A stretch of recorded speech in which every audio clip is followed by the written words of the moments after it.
Welcome back. The news today is from the Netherlands, the Dutch news. And we're going to take a look at that. Here we have a picture of, I guess I'm in there, the governing body. And they say, we will sue the government. We will sue the government. So the Jehovah's Witnesses are suing the Dutch government. Let's take a look at that story right now. It's from the Netherlands Times. And Jehovah's Witnesses are suing the Dutch state for discrimination. Well, I think, when we look at discrimination and their policy of shunning, They're suing this. They don't like it. They do not like to be put aside and say, hey, this religion, we're going to have to disqualify it. It has a lot of problems. They don't like that. That's what they do to us. They have shunned us. They have discriminated against us. So let's see how the Jehovah's Witnesses don't like it, why they don't like it. The newspaper article says the Jehovah's Witnesses have sued the Dutch state for discrimination. The religious organization informed Trouw. They considered it discriminatory that the government investigated them, but no other religious organization, for handling of child sex abuse. And Utrecht University conducted the investigation involved following publications in Trouw, in which sexual abuse victims within Jehovah's Witnesses described what happened to them and published the results in January 2020. Utrecht University concluded that 60% of the sexual abuse victims were very critical of how Jehovah's Witnesses handled their cases, scoring the handling a 1 out of 10. Many victims were traumatized by how things were handled, the researchers said. Sander Dekker, the Minister for Legal Protection, ordered the investigation at Parliament's insistence because the Jehovah's Witnesses failed to arrange an investigation themselves, as did the Catholic Church at the time when the Dietman Commission.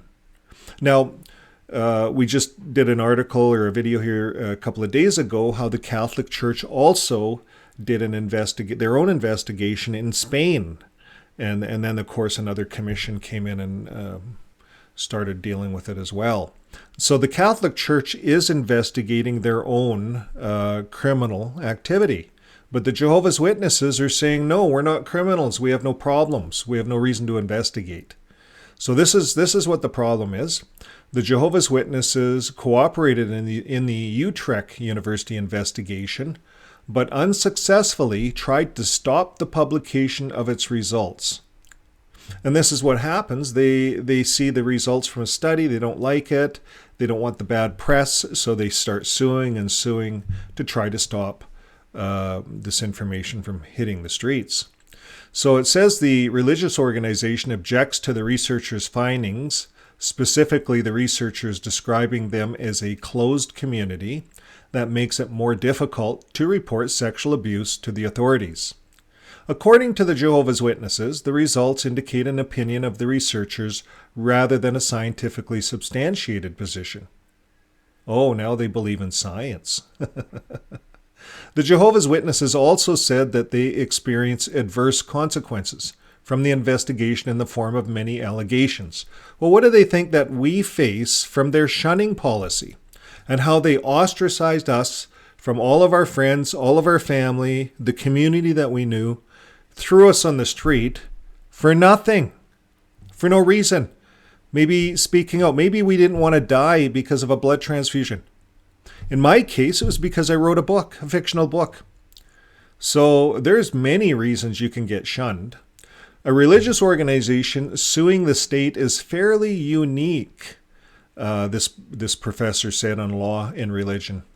But he isn't surprised. The Jehovah's Witnesses litigate a lot in Europe against the government interference and have often been successful in the European court, he said. The Jehovah's Witnesses did not reveal the precise indictment, so it is hard to predict whether the lawsuit has a chance of success, the professor continued. The fact that they are the only religious community that was investigated does not necessarily mean discrimination. There may be legitimate grounds for paying special attention to this, such as the signals that reports are not being handled properly, the professor said. So the trial already happened, and the court will rule on Wednesday, in a couple of days here, a spokesperson for the court said. So that's the end of the article. That's what's happening. So as soon as we have the results, we will certainly let you know. So thanks again for listening, and until next time, keep living your day with love. Bye for now.